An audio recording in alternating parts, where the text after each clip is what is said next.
Since my DragonCon video, I've been playing memories from that weekend in my head on repeat. Kind of like top 100 Spotify playlist, shuffling the same Taylor Swift song over and over and over again. The fandom communities that attend events like DragonCon are dedicated and ride or die for their favorite fantasy. Ride or die, remember? Seeing everyone immerse themselves into their favorite fictional character was so fun, and it felt like I was playing an extreme game of imagination.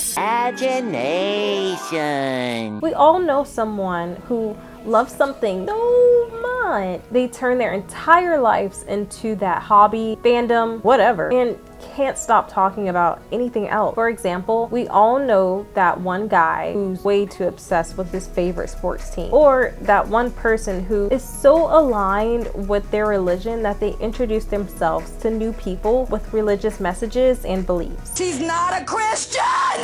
People will go to bat to defend their favorite fandom, hobby, belief, and more. If you know some other hobbies that people tend to turn into their personalities, like dance mom or CrossFit, feel free to comment those below. So for this video, we'll be exploring fandoms from movies, books, and TV shows that people turn into their entire personality. You don't do that in a fight. Ways that fandoms can turn into personalities include adding excerpts from Yoda's dialect into everyday conversations, Going to the movies, we are. spending your free time to write Naruto fanfiction, I got a demon fox inside of me too. or getting cozy inside of your favorite Disney blanket in your Disney themed bedroom.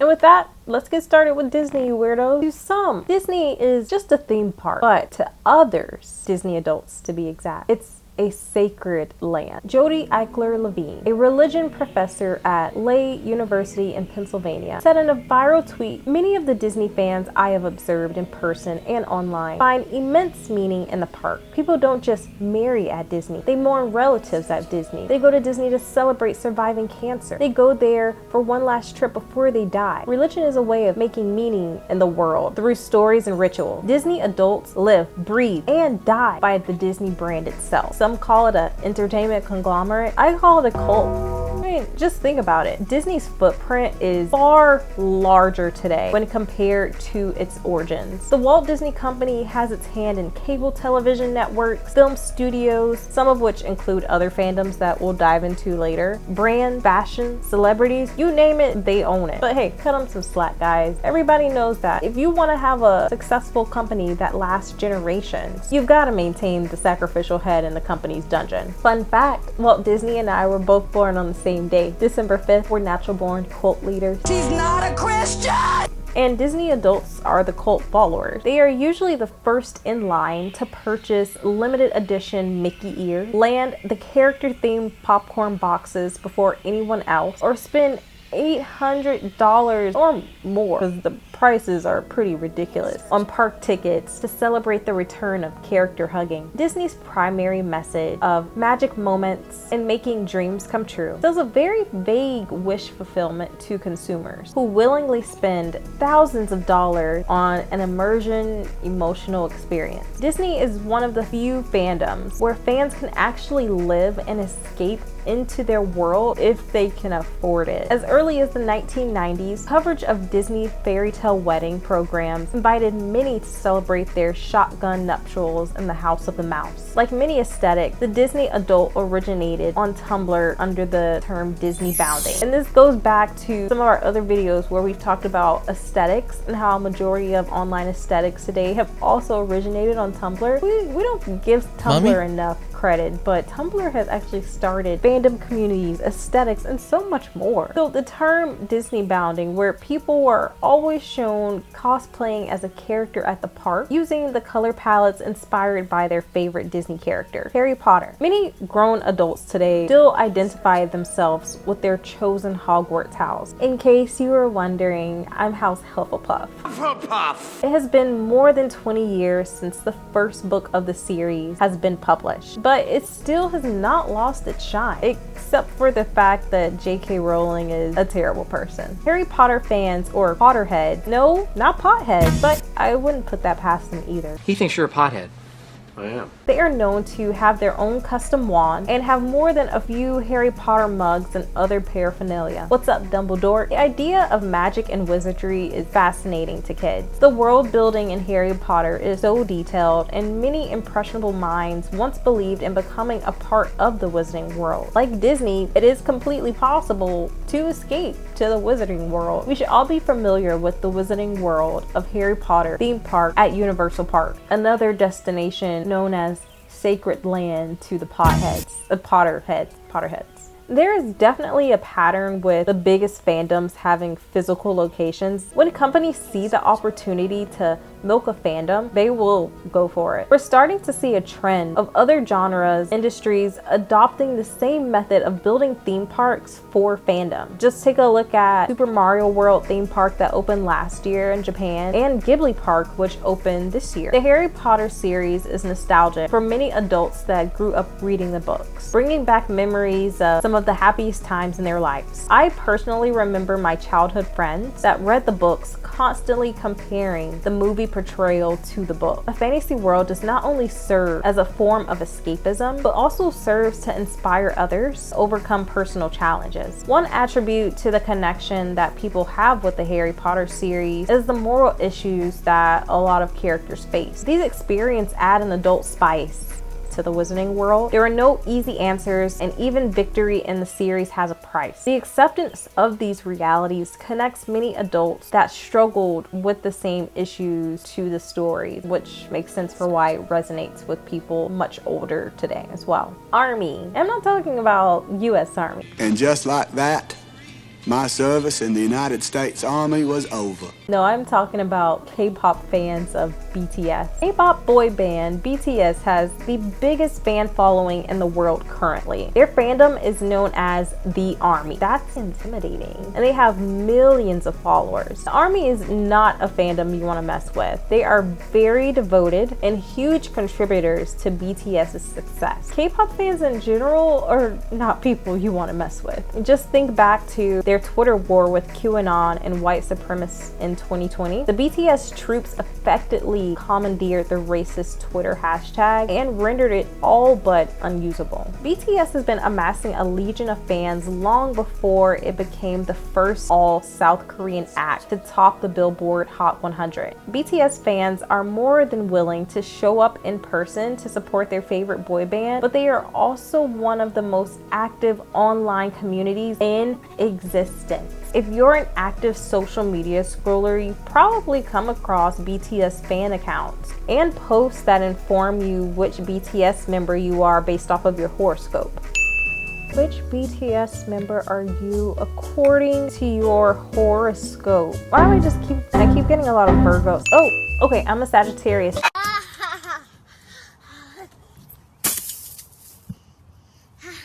It says Jin is a Sagittarius. Jin is, like most Sagittarians, very optimistic, energetic, and full of fun. Woo! We are. Though he will occasionally exhibit some flashes of temper that are characteristic of a fire sign, Sagittarius is ruled by Jupiter. This is all information I know. I think the Sagittarian dream of being a world traveler. I would like to do that too. But he's not limiting himself to living the life of a rock star. That told me nothing. Some members of the Army will fill up their time translating live video streams, waiting for new releases during promotional season, and learning the choreography from music videos. Enough of that. Hey, K-pop labels, I have a brilliant idea for you. Build a theme park. If you want to make a lot more money, that will do it. Anime. The anime fandom has always had a presence, but in the last few years, we've seen a huge increase in its popularity. The genre has reached such popularity now, it's common for at least 2 out of a group of 5 people to be familiar with anime. I actually dive into anime's popularity in this video, where I just talk about more how it's become mainstream, which it has been. You're like a regular person now if you watch anime. Well, some may argue that anime is not a personality trait. I beg to differ. You can't go an entire day without watching anime! I will defend her with my meager life. And I'll go Super Saiyan mode too if I have to, and she knows what that means. There is always that one anime fan that knows all the hand seals from Naruto. Or will fact check you if you misread a character's backstory or something from their favorite anime. Actually, Itachi left for a very good reason. And what you're saying is inaccurate. Watching anime is definitely a hobby, and some even choose to hide the fact that they watch anime because of negative connotations that come along with it. You like anime, you must not take showers. You like anime, you must not get bitches. Don't do it. Don't do it. The fandoms for anime are very spread out depending on which series you closely follow and the character that you become connected with. There are fandoms for series like JoJo, My Hero, One Piece, and the list goes on. Anime fans can also be referred to as otaku, a Japanese word that describes people with consuming interests, particularly in anime, manga, video games, or computers. The otaku culture began in the 1980s as people who were considered outcasts and nerds took ownership of the term. That kind of sounds familiar. Actually, kawaii became such a popular term in that same fashion. Actually dive into that in this video. Women in Japan started to take ownership of the word kawaii. Today, what it means is not what it meant like years ago. The term was first used by the humorist and essayist Nakamori Akio in his 1983 essay, Research for Otaku. He used the word in a disapproving way to refer to unpleasant anime fans. After that, anime fan groups started to use the term otaku to label themselves in a self-mockery way. Star Wars. The Star Wars family, or Warsies, I'm seeing that there are quite a few names for Star Wars families and they probably have not organized, figure what their official name is yet. If you guys need some help, I would reach out to Army because they absolutely know what they're doing. So Star Wars family, or Warsies, are one of the biggest and oldest fandoms. Started by George Lucas in 1976, fans of the family drama series will often recite words of knowledge from the great philosopher Yoda. Try not, do, or do not. There is no try. Yoda. And probably own novels, movies, toys, and the Star Wars themed Monopoly board game that they've never probably played. The Star Wars fandom consists of generations that grew up with the original trilogy and millennials and Zoomers who watched the prequels and animated series without knowledge of the past movies. Fans of the trilogy are known to be more vocal and critical towards the series as well, especially since Disney came into the picture. Whether you follow the path of a Jedi or the dark path of the Sith, dedicated Star Wars fans may even test using the power of the Force in real life. Just kidding, my hand was here the whole time. Twitter has become the home base for many Star Wars fans that spend their time dissecting the franchise. Some have even gone as far to call Star Wars fans toxic because of some of the hateful comments made towards the newer movies, series, and characters. Our last fandom of the day, more like an honorable mention, Marvel Universe. If we're talking about fandoms, there's no leaving out the Marvel Universe. Stan Lee, the creator of Marvel Comics, called the fandom True Believers, but it officially doesn't have a name like Potterheads and Army, because those are the coolest name. Marvel has one of the biggest fandoms when it comes to superheroes. The Marvel comics have been around for a long time, and generations of people have been their fans for years. Many parents introduced their children to Marvel to keep the fandom family lineage going. Marcy. Many popular shows like My Hero and The Boy would not exist without the influence from Marvel superheroes.